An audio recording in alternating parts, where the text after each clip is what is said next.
চলো, তোমাদের তো অনেকেরই জ্যামিতিক প্রবলেম আছে। তো আমরা প্রত্যেকটা মডেল টেস্টেরই কিছু জ্যামিতিক যে প্রবলেমগুলো সেগুলো সলভ করবো। ধরো এই যে 10 নাম্বার যেটা, সরি 9 নাম্বারটাতে আসো, যে চতুর্ভুজের কর্ণদ্বয় পরস্পরকে সমকোণে সমদ্বিখণ্ডিত করলে তা একটা কি হবে। এটা সবসময় মনে রাখবা যে যখন আমরা একটা রম্বস নেই, তখন কিন্তু যে এরকম একটা যখন রম্বস নিব আমরা, এই রম্বসের এই কর্ণগুলো কিন্তু পরস্পরকে 90 ডিগ্রি অ্যাঙ্গেলে ছেদ করে। ঠিক আছে, তো এই ধরনের যখন প্রশ্ন আসবে যে কর্ণদ্বয় পরস্পরকে সমকোণে সমদ্বিখণ্ডিত করে, তখন অবশ্যই উত্তর দিব রম্বস। 10 নম্বরে আসো। 10 নম্বর বলছে কোনো বৃত্তের একই চাপের উপর বৃত্তস্থ, ধরো আমার বৃত্তটা, এটা হচ্ছে ধরে নাও বৃত্তটা এঁকে দিচ্ছি।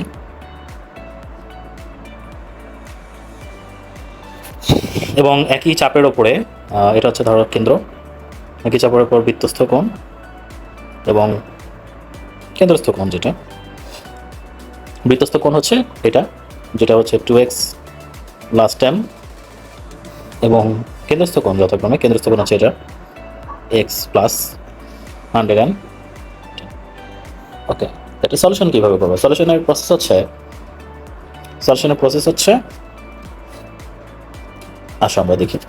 আমরা জানি যে কেন্দ্রস্থ কোণ বৃত্তস্থ কোণের দ্বিগুণ, দ্যাট মিনস কেন্দ্রস্থ কোণ হচ্ছে বৃত্তস্থ কোণ যদি 2 দ্বিগুণ করি, 2 × 2x + 10, সেটা হয়ে যাবে এই কেন্দ্রস্থ কোণের সমান, দ্যাট মিনস x + 110। তো এখানে তোমরা 4x পাচ্ছ, 20 পাচ্ছ, এখানে x + 110 পাচ্ছ। তো এখান থেকে যদি 3x এদিকে চলে আসে, পাশে তোমরা পাবে 90। তাহলে x এর ভ্যালু হচ্ছে 30। ঠিক আছে, সো তোমাদের x এর যে ভ্যালুটা আসছে সেটা হচ্ছে 30 ডিগ্রি। সো তোমার অ্যান্সার হচ্ছে ক নাম্বার, 30 ডিগ্রি। আচ্ছা, নেক্সট আমরা পরেরটাতে শিফট করি।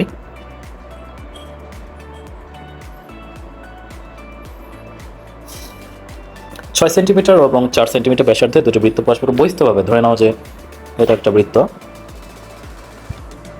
এবং এটা হচ্ছে আরেকটা বৃত্ত, সরি এটা একটু লাগানো হবে যেটা বহিস্থভাবে এভাবে ছেদ করলো, এবং একটির ব্যাসার্ধ হচ্ছে এখান থেকে ধরো এতটুকু, আরেকটি হচ্ছে এতটুকু। এটা হচ্ছে 6 সেন্টিমিটার এবং এটা হচ্ছে 4 সেন্টিমিটার, বুঝছো? তাহলে তাদের মধ্যবর্তী দূরত্ব যে এখান থেকে এই পর্যন্ত যে দূরত্বটা, সেটা কত হবে বলো তো? দুটাকে যোগ দিবা, 10 সেন্টিমিটার। অ্যান্সার আছে 10 সেন্টিমিটার। তোমাদের অ্যান্সার হবে ঘ নম্বর। চলো আমরা 12 নম্বর অঙ্কটা সলিউশন করি। এখানে বলছি একটি বর্গ একটি বৃত্তে অন্তর্লিখিত, দ্যাট মিনস আমরা যদি চিত্রটা আঁকি, তাহলে চিত্রটা হবে অনেকটা এরকম যে এই বৃত্তের ভেতরে বর্গটা আঁকা হয়েছে এরকম। ঠিক আছে, আচ্ছা তাহলে ধরে নাও যে বৃত্তের ব্যাসার্ধ হচ্ছে r। ব্যাসার্ধ যদি r হয়, তাহলে বৃত্তের ক্ষেত্রফল হচ্ছে πr²। এটা নিয়ে কোনো সন্দেহ নেই। এখন তুমি তো আর এই বর্গের বাহু দৈর্ঘ্য জানো না। বর্গের বাহু দৈর্ঘ্য যেহেতু জানো না, তবে বাহু দৈর্ঘ্য বের করার সিস্টেমটা কি? তাহলে বর্গের বাহু বের করতে হলে তোমাকে কর্ণ বরাবর হিসাব করতে হবে। কারণ কর্ণ থেকে তুমি বর্গের বাহু পাবা। ওই সূত্রটা মনে আছে? a√2, যেখানে a হচ্ছে বর্গের বাহুর দৈর্ঘ্য। তাহলে দেখো a√2 সমান তুমি কি পাচ্ছ? a√2 সমান পাচ্ছ 2r। তুমি দুটাকে এক জাতীয় করতে হবে। তুমি হয় একটাকে সবগুলোকে r এ নিবা, নাহলে সবগুলোকে a তে নিবা। তার মানে তুমি সবগুলোকে r এ কনভার্ট করো। তার মানে a সমান সমান কি? 2r/√2। তার মানে কি দাঁড়ালো? √2r। a সমান সমান, তাহলে এটার স্কোয়ার করো, এটা পুরোটা স্কোয়ার করো। তাহলে আমরা নিচে কি পাচ্ছি? 2r²। r² কেটে দাও, তার মানে রইল তোমার কাছে কি? 5/2। তার মানে তোমার 12 নম্বর উত্তর হচ্ছে খ, 5/2। 13 নম্বর তোমাদেরকে বলছে যে একটা চিত্র দিয়েছে, দেখো BMC। আমি চিত্রটা যদি এখানে একটু বড় করে এঁকে নেই, তাহলে তোমরা বুঝতে তোমাদের সুবিধা হবে। একটু বড় করে এঁকে নেই। হ্যাঁ, ধরো এরকম একটা দিয়েছে, তারপর এরকম দিয়েছে, আবার এরকম দিয়েছে। এটা বলছে 35, এটা বলছে 30 ডিগ্রি। আচ্ছা, তোমাকে BMC জানতে হবে। আমরা একটু মার্কিং করে নেই, A B, ধরো এটা তো C দিয়েছে, এটা হচ্ছে M এবং এটা হচ্ছে D।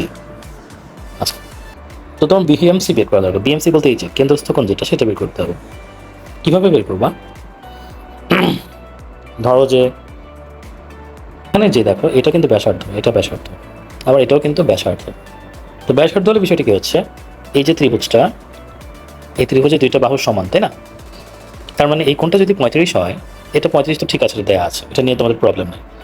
এটাতে যদি দেখো এটা যদি 30 হয়, তার মানে এই কোণটাও 30। তার মানে আমাদের যে বৃত্তস্থ কোণ 35 + 30, তাহলে বৃত্তস্থ কোণ কত হচ্ছে 65। এই কোণটা, এই যে এই কোণটা, তাহলে তোমাকে কেন্দ্রস্থ কোণ চাচ্ছ, তোমরা কি জানো কিন্তু কেন্দ্রস্থ কোণ হচ্ছে বৃত্তস্থ কোণের দ্বিগুণ। তার মানে 65কে তুমি যদি 2 ইন্টু করে দাও, 65 ইন্টু কত 130, তাই না? তাহলে এই যে বৃত্তস্থ কোণ যেটা, এটা হচ্ছে 130 ডিগ্রি। তারপর আসে 14 নম্বরটা, দেখো বৃত্তের ক্ষেত্রফল। তো বৃত্তের ক্ষেত্রফল তো তোমরা জানো, πr²। তোমরা তো জানো যে πr² হচ্ছে বৃত্তের ক্ষেত্রফল। এখন যদি চিত্রটা একটু খেয়াল করো, খেয়াল করলে কি দেখছো যে এই যে ব্যাস, এটা হচ্ছে 10 সেন্টিমিটার। তার মানে ব্যাসার্ধ আর হচ্ছে 5 সেন্টিমিটার। তাহলে তুমি এখানে আর এর স্কোয়ার মানে 25 পাই। 25 পাই তুমি ক্যালকুলেটরে ইনপুট দাও, যেটা রেজাল্ট আসবে সেটাই হচ্ছে তোমার উত্তর। তাহলে এখান থেকে আমাকে একটু কমেন্টে বলে দাও যে 14 নম্বরের উত্তরটা তোমাদের কত আসছে। তারপরে চলো আইডিয়াল স্কুল অ্যান্ড কলেজ, আমরা দেখি তাদের জ্যামিতিক প্রশ্নগুলো কীরকম দিয়েছে। নিচের কোন তথ্য দেওয়া থাকলে রম্বস অঙ্কন করা যায়? চলো আমরা দেখি তথ্যগুলো যাচাই করি। রম্বসের পরিসীমা না, রম্বসের পরিসীমা দেওয়া থাকলে হবে না, রম্বসের কত ডিগ্রি কোণ সেটা জানতে হবে। সেটা রম্বসের পরিসীমা হচ্ছে না। বাহুর দৈর্ঘ্য না, বাহুর দৈর্ঘ্য দিলে হচ্ছে না, তোমাকে কিন্তু অবশ্যই সেই কোণই জানতে হবে, সেটাও হচ্ছে না। একটি কর্ণের দৈর্ঘ্য না, রম্বসে তোমার 2টা কর্ণের দৈর্ঘ্য দিতে হবে, এটা হচ্ছে না। এবং 4 নম্বর যেটা একটি কর্ণ একটি বাহুর দৈর্ঘ্য, ঠিক আছে, একটি কর্ণ এবং একটি বাহুর দৈর্ঘ্য দিলে কিন্তু তুমি রম্বসটা আঁকতে পারবা। ঠিক আছে, কীভাবে আঁকতে পারবা সেটা হচ্ছে আমরা যদি দেখি যে একটা ধরো একটা কর্ণ দিয়েছে, ঠিক আছে, সেটাকে তোমরা যেহেতু জানো যে রম্বসের কর্ণগুলো একটা আরেকটাকে সমদ্বিখণ্ডিত করে, সো তোমরা এরকম সমদ্বিখণ্ডিত করে নিবা। ধরো এখানে এই হচ্ছে কর্ণের এই প্রান্ত, এই প্রান্ত, এবং যেহেতু জানো যে বাহুগুলো সমান, দ্যাট মিনস এবার বাহুগুলো এক পাশ থেকে কেটে নিবা। এইভাবে কেটে নিলে এই তোমার রম্বস তৈরি হয়ে যাবে। দ্যাট মিনস তোমাদের উত্তর যেটা সেটা হচ্ছে একটি কর্ণ এবং একটি বাহু দৈর্ঘ্য যদি দেওয়া থাকে তাহলে একটি রম্বস আঁকা সম্ভব। নেক্সট আসলে 9 নম্বর, একটি বৃত্তের উপচাপে অন্তর্লিখিত কোণ। প্রথম বুঝতে হবে যে উপচাপ জিনিসটা কি। ধরো এই হচ্ছে তোমার বৃত্ত, এবং আমরা একটু এই হচ্ছে তোমার বৃত্ত, এবং এখানে ধরো একটা চাপ, ধরো এই হচ্ছে একটা চাপ এবি, এবং উপচাপ যেটা, উপচাপ হচ্ছে ছোট যে চাপটা, যে এতটুকু যে চাপ, সেটা হচ্ছে উপচাপ, এবং তার উপরে যেটা বড় যেটা সেটাকে আমরা বলছি অধিচাপ। অধিচাপ, অধিচাপ। আর ছোট যেটা সেটাকে আমরা বলছি উপচাপ। এখন প্রশ্নে বলছে যে উপচাপের অন্তর্লিখিত কোণ, উপচাপের এই যে অন্তর্লিখিত বলতে উপচাপের ভেতরে যে কোণটা সেটা তোমাকে জানতে চাচ্ছে। উপচাপের ভেতরে যে কোণটা, অর্থাৎ এই যে চাপটা, ধরে নাও এতটুকু চাপের মধ্যে ভেতরে যে কোণটা সেটা। তো উপচাপের ভেতরে যে অন্তর্লিখিত কোণ সেটা সবসময় স্থূলকোণ হয়, অর্থাৎ স্পেস ছোট থাকার কারণে কোণটাকে স্থূলকোণ, একটু বড় হতে হয়, চাপটা হতে হয়। কিন্তু অধিচাপে যদি এরকম প্রশ্ন আসে যে অন্তর্লিখিত কোণ, অধিচাপে কিন্তু অনেক স্পেস থাকে, যার মানে কোণটাকে কিন্তু খুব একটা এক্সপ্যান্ড করতে হয় না। কোণগুলো সবসময় সূক্ষ্ম কোণ থাকে, অর্থাৎ লেস দেন 90 ডিগ্রি থাকে, এই কোণগুলো লেস দেন 90 ডিগ্রি থাকে, ঠিক আছে। আর উপচাপে যে কোণগুলো তৈরি হয় সেগুলো হচ্ছে গ্রেটার দেন 90 ডিগ্রি, 90 ডিগ্রি থেকে বড় হয়, স্থূলকোণ হয়, যার জন্য আমাদের উত্তর হচ্ছে 9 নম্বরের ক, স্থূলকোণ। তারপরে চলে আসে 10 নম্বর, বলছে ত্রিভুজের 3টি বাহুর দৈর্ঘ্য সেন্টিমিটার এককে আছে। যাই হোক, ত্রিভুজ অঙ্কন করা যায়। এখানে একটা জিনিস তোমরা খেয়াল করবা যেটা মোস্ট ইম্পর্টেন্ট। এখানে দুইটা জিনিস হতে পারে, একটা হচ্ছে যে সমকোণী ত্রিভুজের তোমার দৈর্ঘ্যগুলো দিয়ে দিতে পারে, সেক্ষেত্রে তোমরা লম্ব স্কোয়ার, ভূমি স্কোয়ার, অতিভুজ স্কোয়ার মিলাবা। যদি সেই লেভেলের কিছু তোমার কাছে তথ্য দেওয়া না থাকে, তার মানে তোমাকে আরেকটা জায়গায় যেতে হবে, সেটা হচ্ছে ছোট যেই দুইটা বাহু, সেই দুইটা বাহু যোগ করে দেখবা যে বড় বাহুটার চেয়ে বড় হয় কিনা। যদি বড় হয় তাহলে সেটাই হচ্ছে তোমাদের কারেক্ট অ্যান্সার। যেমন 1 নম্বরে 5 আর 6 যোগ করে তোমরা কিন্তু 18 পাচ্ছ না, বা 18 কাছাকাছি না, 18 বেশি পাচ্ছ না, 18 কম পাচ্ছ, দ্যাট মিনস 11 পাচ্ছ, যেটা কিনা লেস দেন 18। খ নাম্বার যদি দেখো 6 আর 7 যোগ করলে কিন্তু তোমরা পাচ্ছ 13, যেটা কিনা 19-এর চেয়ে ছোট। এখানে বিষয়টা কি হলো যে আমরা জানি যে ত্রিভুজের যে কোনো দুইটা বাহুর যোগফল কিন্তু তৃতীয়টার চেয়ে বড় হয়। তো এই ক্ষেত্রে কিন্তু এই যে 5 আর 6 এর যোগফল কিন্তু 18 চেয়ে বড় হচ্ছে না, 6 আর 7 যোগফলও কিন্তু হচ্ছে না, 7 আর 8 যোগফল কিন্তু সমান হয়ে যাচ্ছে। 17 সমানও হওয়া যাবে না, বড় হইতে হবে। তাহলে বড় হইতে গেলে 9 আর 6 তোমাদের হিসাব যদি করো 15, যেটা কিনা 13 থেকে বড়। তার মানে তোমাদের যে সুইটেবল অ্যান্সার সেটা হচ্ছে 9, 6 এবং 3। এই অ্যান্সারটা হচ্ছে খ নাম্বার। যেটা একমাত্র স্যুট করছে যে ত্রিভুজের দুইটা বাহুর যোগফল কিন্তু তৃতীয়টার চেয়ে বৃহত্তর হতে হবে, যেটা 100% স্যুট করছে। তারপরে চলে আসো 11 নম্বর প্রশ্নটাতে। এখানে তোমাদেরকে কি বলছে দেখি। চিত্র ও বৃত্তের কেন্দ্র এওসি হচ্ছে 100 ডিগ্রি, এবিসি অ্যাকচুয়ালি কত? তো তোমাদেরকে চিত্রটা একটু এঁকে নেই। ধরো এই হচ্ছে চিত্র, এই হলো মোটামুটি, এবং এটা হচ্ছে 100 ডিগ্রি, এটা হচ্ছে 100 ডিগ্রি। তোমাদের এই কোণটা জানতে চাচ্ছে, এবিসি কোণ, যেটা এবিসি কোণটা জানতে চাচ্ছে। একটা জিনিস খেয়াল করো যে এই যে 100 ডিগ্রি কোণটা, সেটা কিন্তু আমাদের এসি চাপের উপরে অবস্থিত। এসি চাপের উপরে কেন্দ্রস্থ হওয়া মানে কি? বৃত্তস্থটা 50 ডিগ্রি। আবার তোমরা আরেকটা জিনিসই জানো, সেটা হচ্ছে কি, সেটা হচ্ছে একটা চতুর্ভুজের মধ্যে যদি তোমরা একটা বৃত্তের মধ্যে একটা চতুর্ভুজ আঁকো, তার বিপরীত কোণগুলো যোগ করলে 180 ডিগ্রি। তার মানে এই থিওরির উপরে বেস করে তোমরা যখন এখানে আসবা, দেখো যে এটা হচ্ছে 50, তার মানে এই দুটো মিলে কিন্তু 180 ডিগ্রি হওয়ার কথা ছিল। এটা যদি 50 হয়, তার মানে এটা কত বলো তো? অবশ্যই 130, তাই না? তার মানে এখানে তোমাদের এই উত্তরটা হচ্ছে 11 নাম্বার 130 ডিগ্রি। আচ্ছা, তারপরে 12 নম্বরে আসো। 12 নম্বর কি বলছে আমরা একটু দেখে নেই। স্থূলকোণী ত্রিভুজের স্থূলকোণ ছাড়া বাকি কোণ দুটি কত হলে ত্রিভুজ অঙ্কন সম্ভব? স্থূলকোণের তোমার বাকি দুটো হচ্ছে কি 90 ডিগ্রির চেয়ে ছোট হতে হবে।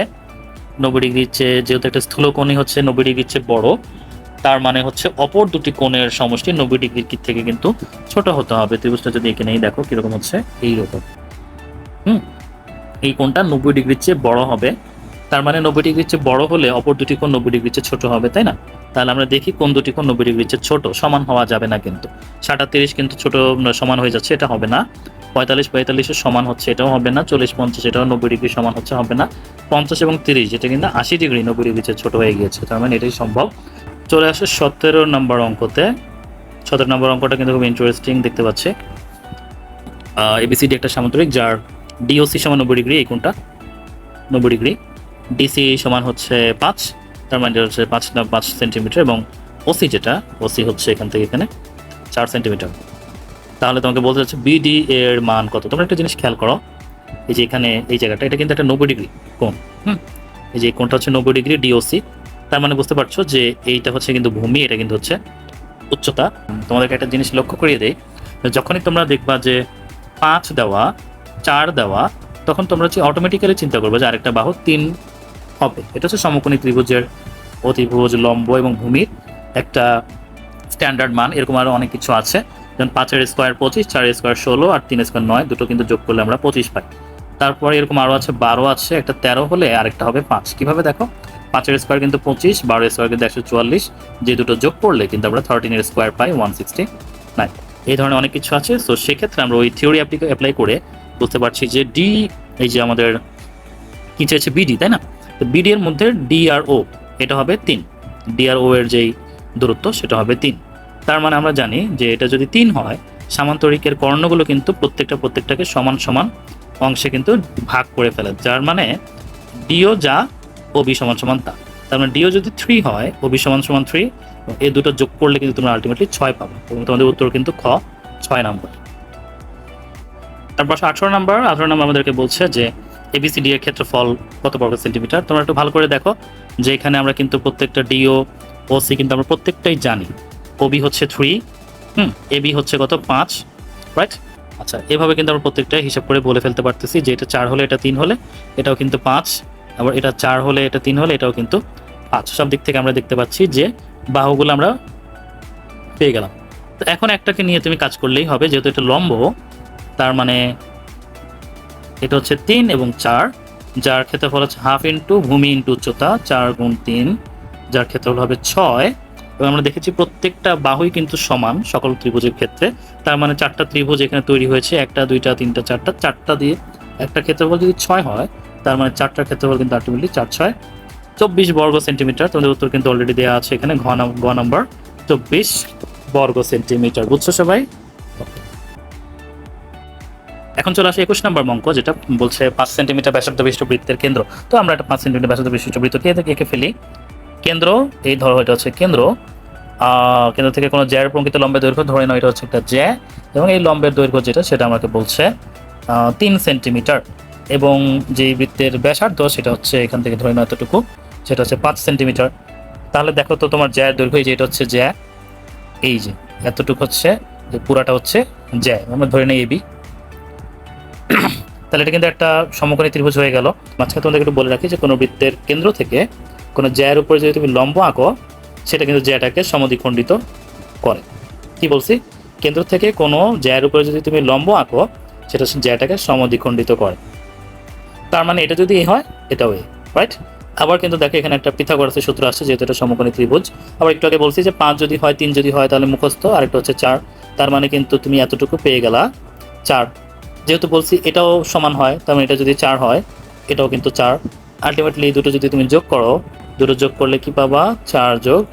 এরপরে চলে আসো ভিকারনেসের নুন স্কুল অ্যান্ড কলেজ। চলো দেখে নিই তাদের কি ধরনের জ্যামিতিক প্রশ্ন ছিল। 1 নম্বর হচ্ছে নির্দিষ্ট, 12 নম্বরটা দেখি, যে নির্দিষ্ট চতুর্ভুজ অঙ্কনের জন্য কয়টি স্বতন্ত্র পাত্রের প্রয়োজন। নির্দিষ্ট চতুর্ভুজ অঙ্কনের জন্য আমাদেরকে অবশ্যই 5টি স্বতন্ত্র পাত্রের প্রয়োজন। এটা কিন্তু মুখস্থ আছে তোমাদের। চতুর্ভুজ মানে 4টা থাকলে একটা বাড়াই করবা, তোমাদের বইয়ে কিন্তু এটার ডিটেলস দেওয়া আছে। সো এখানে হবে উত্তর হবে 5টা। 13 নম্বরে আসো, শুধু পরিসীমা জানা থাকলে আঁকা যায়। শুধু পরিসীমা যদি জানো তাহলে কিন্তু তুমি শুধু বর্গ আঁকতে পারবা, ঠিক আছে? শুধু বর্গ আঁকতে পারবা। কারণ কি, পরিসীমাকে তুমি 4 ভাগ করলে প্রত্যেকটাই কিন্তু তুমি জেনে যাচ্ছ যে প্রত্যেকটা যদি 16 হয় তার প্রত্যেকটা কিন্তু 4। আরও একটা তুমি অ্যাডভান্টেজ পাচ্ছ, সেটা হচ্ছে বর্গের একটা কোণ কিন্তু 90 ডিগ্রি, এটা তুমি জানো, এটা স্ট্যান্ডার্ড, এটা সবাই জানে।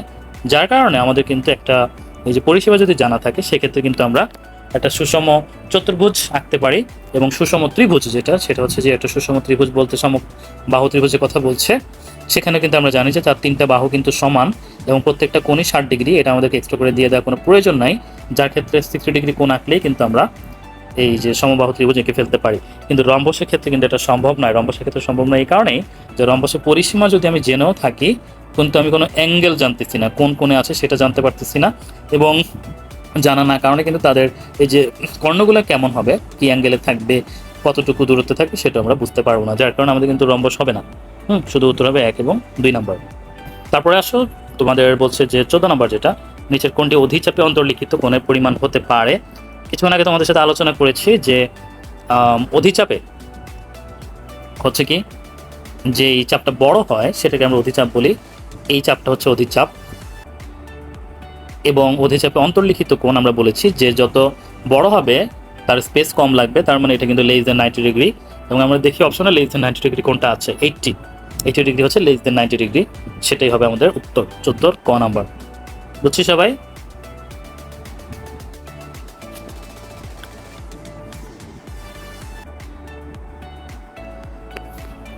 তারপরে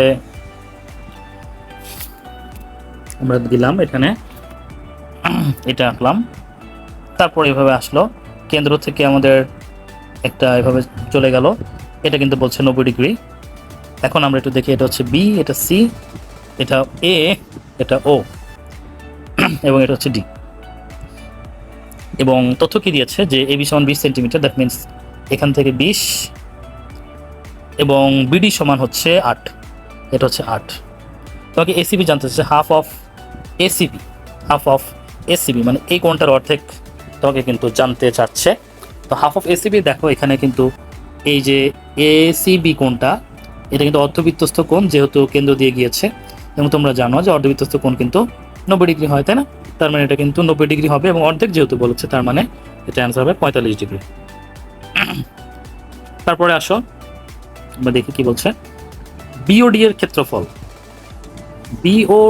ক্ষেত্রফল জানতে চাচ্ছে।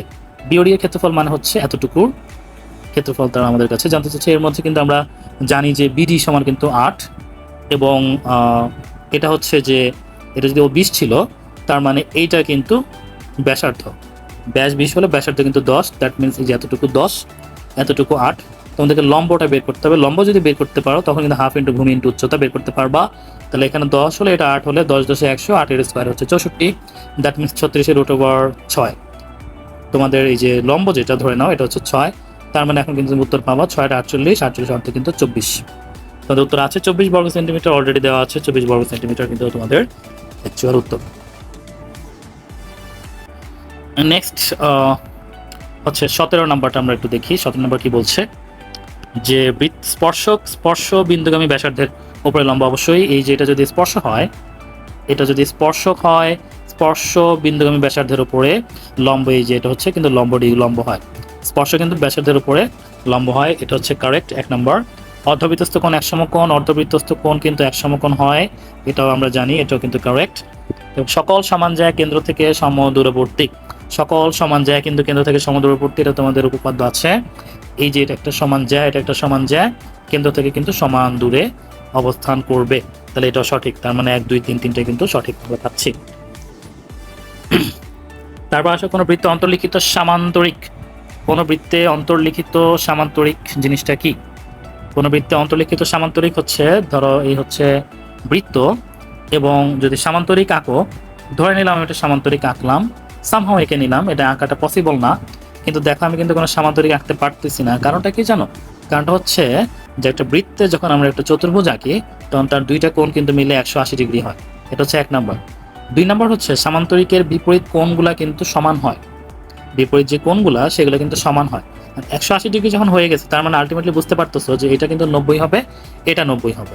আবার এখানে যদি হিসাব করো যে এটাও কিন্তু একই, এটা এই যে এটা 90 এবং এটাও কিন্তু 90 পাচ্ছ, ঠিক আছে?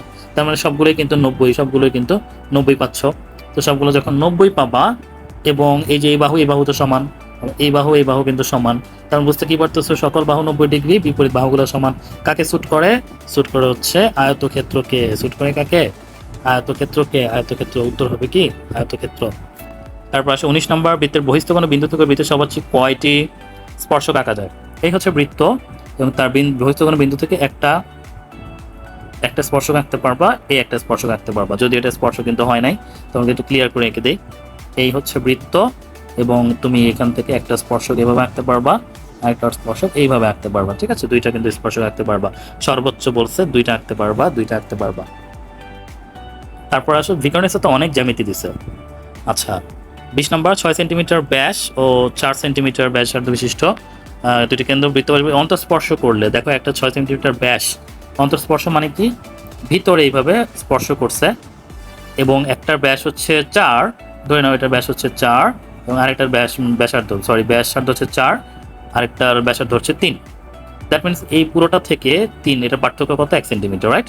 তার মানে তোমাদের এটা 20-এর অ্যান্সার হবে ক নাম্বার। তারপর আসো 26 নাম্বার, এখানে দেখো এটা কিন্তু বৃত্তস্থ কোণ, এবং এটা হচ্ছে যে বিওসি যেটা, সেটা হচ্ছে কেন্দ্রস্থ কোণ। এখন তুমি যদি দেখো, এই হলো বিষয়টা, এটা হচ্ছে x + 20, রাইট? আর এটা হচ্ছে x, এটা হচ্ছে এই যে x + 20 এর অর্ধেক। যদি আবার চিন্তা করো, x + 20 হচ্ছে এটার দ্বিগুণ, তাই না? মানে এই x এর কি যদি আমরা দ্বিগুণ করি, তাহলে আমরা x + 20 পাবো। তার মানে তুমি 2x = কি পাচ্ছ? x + 20 পাচ্ছ। তার মানে x সমান কি পাচ্ছ? 20 পাচ্ছ, তাই না? তাহলে x এর ভ্যালু হচ্ছে 20 ডিগ্রি। তাহলে বিএসি এর ভ্যালু হচ্ছে কত? 20 ডিগ্রি। আর যদি বলে বিওসি কত? 40 ডিগ্রি। তাহলে আজকে এই পর্যন্তই। তোমাদের জন্য কিন্তু আমি ভিকর্নিস স্কুল পর্যন্ত কিন্তু জ্যামিতি সলিউশন করেছি, এবং পরবর্তীতে ইনশাআল্লাহ আমরা কিন্তু ঢাকা রেসিডেন্সিয়াল মডেল কলেজ, তারপরে কিন্তু আমরা দেখতে পাচ্ছি যে হলিক্রস উচ্চ বালিকা বিদ্যালয়, এগুলো কিন্তু আছে, এগুলো আমরা এক এক করে গভর্নমেন্ট ল্যাবরেটরি হাই স্কুল, এগুলোও কিন্তু আমরা এক এক করে সলিউশন করব, জ্যামিতি পার্ট সলিউশন করব। তারপর আমরা ত্রিকোণমিতি গ্র্যাজুয়ালি তোমাদের যেখানে প্রবলেম আছে তোমরা কিন্তু আমাকে ইনবক্স করতে পারো বা স্ক্রিনশট দিতে পারো, সেক্ষেত্রে কিন্তু আমি তোমাদেরকে সলিউশনগুলো দিয়ে দেবো ইনশাআল্লাহ। তাহলে সাথেই থাকো, ভালো থাকো। আসসালামু আলাইকুম রহমতুল্লাহ।